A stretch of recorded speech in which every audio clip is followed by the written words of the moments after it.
Otep, cher Kamit, je vais parler aujourd'hui avec vous de la fausse paternité. Voilà, le thème est assez bizarre, mais comme on le dit souvent, l'élève sale se lave en famille. C'est les cas qu'on retrouve généralement chez nous en Afrique. Et il faudrait que 2024 ne porte pas ces mêmes erreurs-là. Il ne faut pas porter ce type de comportement en 2024. On a vu plusieurs fois une femme, elle est enceinte de monsieur X, elle va aller voir monsieur Y pour dire que c'est lui l'enfant. Pourquoi? Parce que peut-être il a assez de moyens, parce qu'il est plus stable. Mais si c'est qu'il a assez de moyens, il est plus stable, il était donc mieux que elle aille plutôt faire l'enfant avec lui. Mais elle va aller faire l'enfant avec quelqu'un au hasard, et même pas au hasard puisque c'est son choix. Elle va lui donner la paternité à quelqu'un d'autre parce que la personne est stable. Et ça veut dire également quoi? Quand une femme le fait, ça veut dire que pendant cette période de conception, elle entretenait plusieurs hommes en même temps. Et c'est catastrophique parce que les conséquences seront graves. Vous allez donc, parce que monsieur Y est assez stable maintenant, vous allez lui donner la paternité. Il va remplir les papiers, tout ce qu'il faut. Ce sera officiellement son enfant. Mais après, 10 ans, 15 ans, 20 ans, si par chance, le vrai père de l'enfant réussit à émerger, à être vraiment stable, vous voyez donc ce que vous avez perdu. Et c'est les cas qui arrivent généralement. Vous êtes donc sorti avec un homme. Vous avez décidé de coucher avec cet homme-là sans prendre les précautions de contraception et vous êtes enceinte de cet homme. Le lui donne cet enfant. Vous ne connaissez pas l'avenir. Vous avez bien réfléchi, ce n'était pas un viol. Vous étiez d'accord, consentante. Vous avez décidé de tomber enceinte de monsieur X, donner l'enfant. Si vous êtes tombé enceinte de monsieur Y, donner l'enfant à son propriétaire.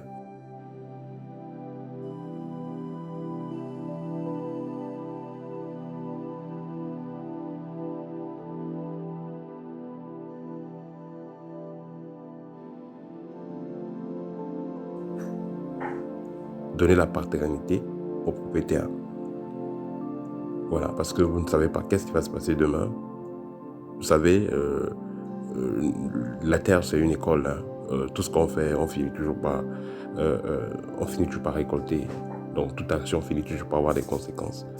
Donc au lieu de faire de pareilles erreurs, prenez le temps, chère dame, de sélectionner l'homme avec qui vous voulez faire chemin, l'homme avec qui vous voulez des enfants.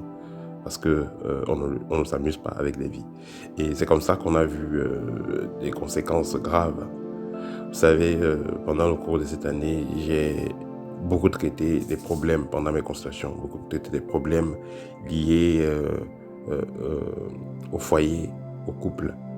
Et puis vous savez, pour que vous puissiez réaliser votre mission de vie, il est important d'avoir le bon partenaire ou la bonne partenaire.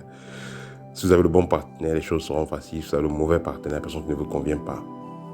Parce que tout le monde n'est pas mauvais en tant que tel. Il y a des gens juste qui ne vous conviennent pas. Et là, les choses seront très très difficiles. Une femme peut être très douce pour un homme, pour un autre, elle peut être très mauvaise. Donc tout ça dépend. Donc, chère dame, comme on le dit souvent, c'est la femme qui choisit son homme. Quand une femme a choisi d'être madame telle, elle se plie à son homme parce qu'elle veut être avec lui. La femme sait le faire. Donc c'est pareil. Si vous choisissez donc de porter l'enfant de monsieur X ou monsieur Y, donnez-lui la paternité. Ne jouez jamais avec la fausse paternité. Ça paye cash, ça paye sec, ça paye dur. On a vu des cas, un homme est avec une femme, il y a 2 enfants ou un enfant. Il s'occupe de l'enfant pendant des années. Et après, il découvre que l'enfant n'est pas le sien. On a vu des réactions assez particulières.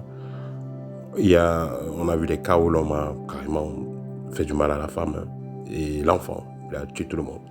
On a vu des cas où l'homme était un peu plus fort mentalement, il s'est séparé tranquillement. Voilà, donc c'est des choses sur lesquelles on ne s'amuse pas. Là, vous détruisez la vie d'autrui. Vous avez pris la paternité, vous avez donné à quelqu'un d'autre qui n'est pas le géniteur, tandis que le géniteur ne sait pas. D'autres femmes vont même avoir 2 ou 3 géniteurs en même temps. C'est-à-dire que l'autre est d'un pays X, l'autre d'un pays Y, mais les deux contribuent, s'occupent de l'enfant, chacun sait que c'est son enfant. Et parfois même aussi la famille est complice. Ça, c'est des choses qu'il faudra arrêter. Parce que le prix à payer sera très lourd. Voilà, c'était le petit partage que je voulais faire pour aujourd'hui. Donc, chère dame, soyez plus responsable de vos choix et assumez vos choix. Peut-être.